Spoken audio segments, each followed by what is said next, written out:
advance of this fight in terms of your training camp? I think I just needed to keep a more open mind going into my next fight, so I don't get closed in on a certain game plan and not get away from it. I think that was the biggest mistake and lesson learned in my last fight.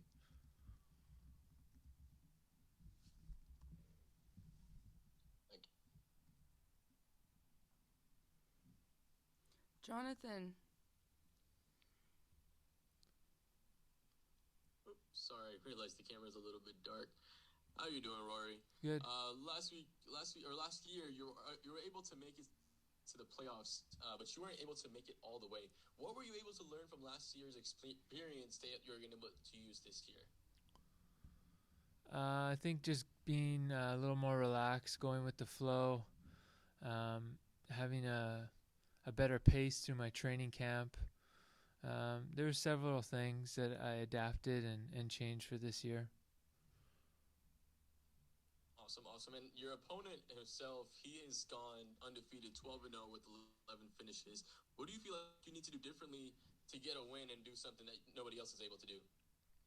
I think just showing up and being at my best. I think I could compete with anyone in the world. Fighters that are undefeated or not, I'm just going out there. I got to do my best, stay technical, be aggressive, and I could put anybody away. Beautiful. And last one from me, Rory. You have almost tripled the experience of your opponent. How do you think the experience will come into play during your fight? Yeah, whenever the fight goes longer, and if it's a competitive fight, experience always plays a part to stay relaxed and be able to keep pushing through those deep waters. So that's always beneficial for guys like me. Beautiful. Hey, I appreciate your time, Rory, and good luck this weekend. Thanks. Sportscast.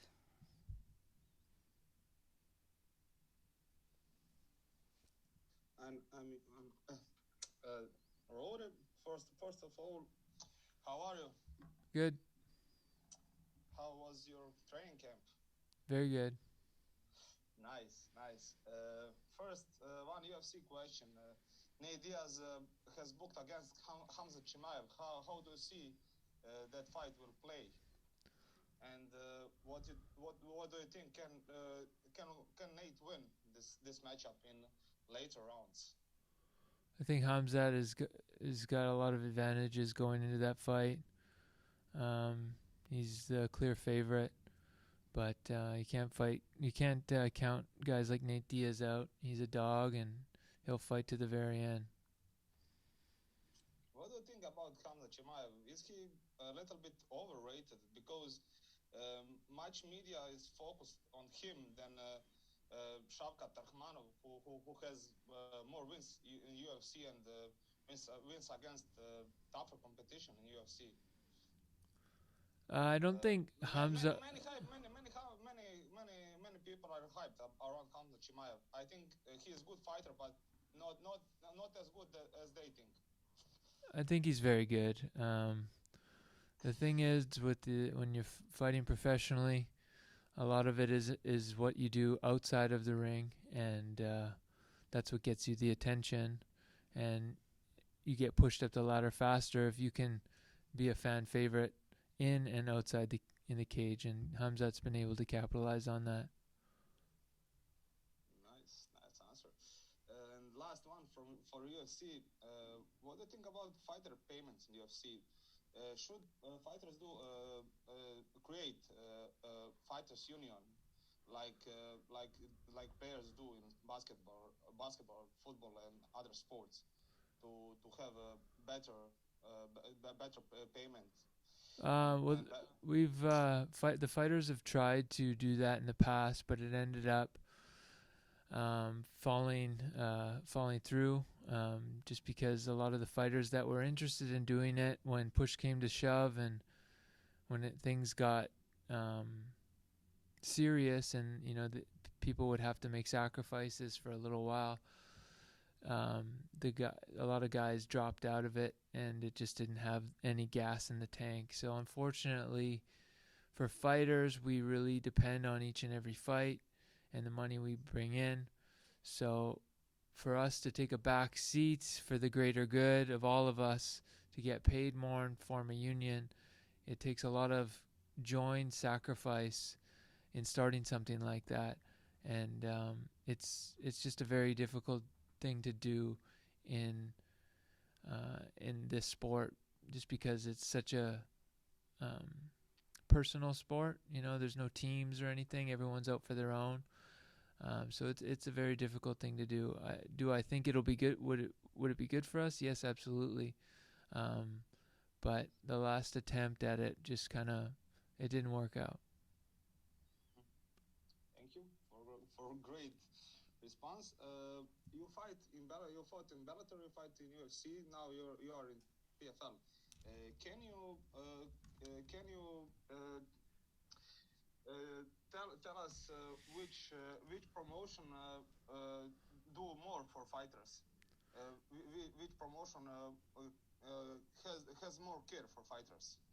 Absolutely, PFL has been the top organization that I've fought for as far as um, what I receive financially and support wise. I love fighting for them. I feel like I got a fair shake, and I think a lot of other fighters coming here from UFC and other organizations feel the same.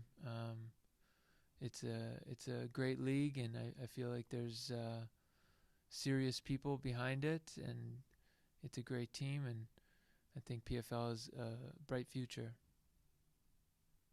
Yes, different organization than UFC and Bellator. Different type of matchmaking and path to the final. You have to fight the best to be the best. Like more than UFC. In UFC, much fighters has like matches to skip to going to the title. Yeah, Right? like I said, you could capitalize on marketing to get your title shot faster than others who've maybe fought more than you. The PFL's season format is competition based. You're rewarded for your performances, and it's a fair situation. You fighting on Friday. What? Hey, I'm sorry. We got to move on to the next person. Sorry, Okay, sorry. okay, Thank you. nice, okay. Miles, Okay. go ahead.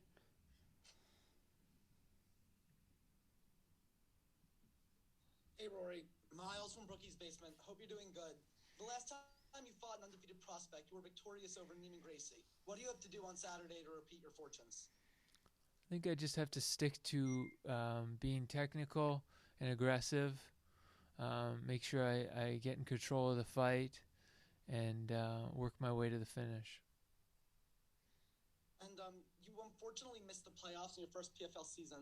What are your thoughts now on the format, and how do you prepare knowing you have multiple fights booked at once? It's a challenge. PFL format is very difficult, and it's a grind to get through it. So winning a tournament like this would be one of the biggest honors of my life and my career, and I'm working hard to make sure I do that. Thank you, Rory. Good luck Saturday. Thanks. Ethan. Hey, Rory. Ethan Albin, Tunnel Vision Sports. How do you plan on approaching Magomed, given his reputation as a finisher? I'm just trying to focus on my own abilities. I know he's a talented guy. I've seen a few of his fights, and I want to stay away from his strengths and just work mine.